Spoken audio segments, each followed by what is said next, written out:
देश की 7वीं सबसे बड़ी real estate company signature global ने नॉन कन्वर्टेबल डिबेंचर्स यानी कि एनसीडीज के जरिए 875 करोड़ रुपए जुटाए हैं। मिड इनकम हाउसिंग प्रोजेक्ट्स में सक्रिय सिग्नेचर ग्लोबल का कहना है कि अब अफोर्डेबल हाउसिंग प्रोजेक्ट्स को आगे बढ़ाना एक बड़ी चुनौती है, क्योंकि जमीन और कच्चे माल की कीमतों में तेजी से बढ़ोतरी हुई है। कंपनी के चेयरमैन प्रदीप अग्रवाल से हमारे सहयोगी समीर दीक्षित ने खास बातचीत की। पहला सवाल यही कि अभी जो आपने फंड रेजिंग एक्सरसाइज करी है, कितनी राशि आपने जुटाई है, उसका इस्तेमाल आप कैसे करेंगे और इस पूरी प्रक्रिया को, ये राशि जो आपने जुटाई है वो कैसे जुटाई? देखिए, सिग्नेचर ग्लोबल के लिए हिस्टोरिकल मोमेंट है। ओके। वर्ल्ड बैंक की जो आर्म है आईएफसी, उससे 100 मिलियन का फंड रेज किया गया है, लगभग 875 करोड़ रुपए। इस फंड का जो इस्तेमाल है वो हमने जो डेट है कंपनी का उसको रीपे करने के लिए किया है। उसमें से लगभग 470 करोड़ रुपए का डेट रीपे किया गया है और लगभग 400 करोड़ रुपए जो हैं वो लैंड एक्विजिशन के लिए यूज़ किए गए हैं। इस फंड में सबसे बड़ी बात क्या है कि इंडिया में आईएफसी ने पहली बार किसी रेजिडेंशियल डेवलपर को 100 मिलियन फंड दिया है। एंड जो ये सोसाइटी जिसके ऊपर ये फंड दिया गया है वो एज सर्टिफाइड सोसाइटी है, जो वर्ल्ड बैंक की एक सर्टिफिकेशन है, जिसमें ग्रीन बिल्डिंग का जो कॉन्सेप्ट है वो पूरा फुलफिल किया जाता है। आईजीबीसी गोल्ड रेटेड है।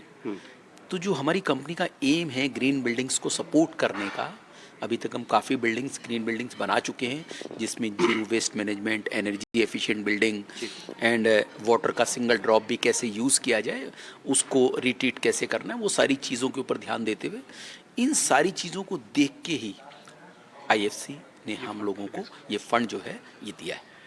जिस तकरीबन 400 करोड़ का आप जिक्र कर रहे हैं लैंड एक्विजिशन के लिए, किन शहरों को या ये स्पेसिफिकली गुड़गांव रहने वाला है या कुछ नए एरियाज को, नए मार्केट को आप एक्सप्लोर करना चाहेंगे?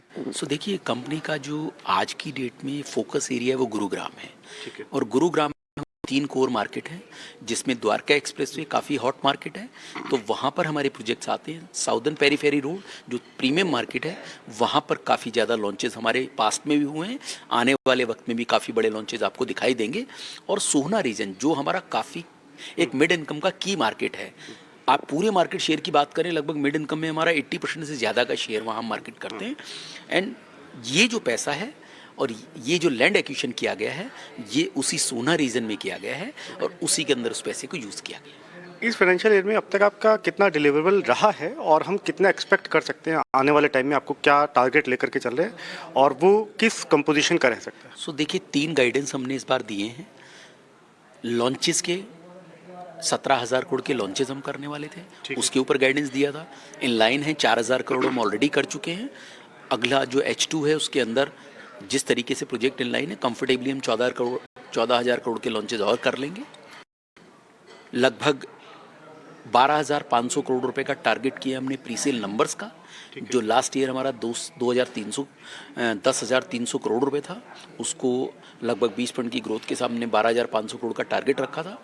उसमें से हम 4,600 करोड़ ऑलरेडी H1 में अचीव कर चुके हैं। और दूसरा जो H2 है उसके अंदर हम मानकर चल रहे हैं कंफर्टेबली जो लॉन्चेज आएंगे नए, उनसे हम अचीव कर लेंगे। तीसरा जो रेवेन्यू साइड में, उसमें हमने पहले क्वार्टर में लगभग 900 करोड़ से ज़्यादा का रेवेन्यू रिकग्निशन किया है। लगभग 4,800 करोड़ का हमने पूरे ईयर का टारगेट दिया हुआ है, तो कंफर्टेबली हमें लगता है कि हम अचीव कर पाएंगे।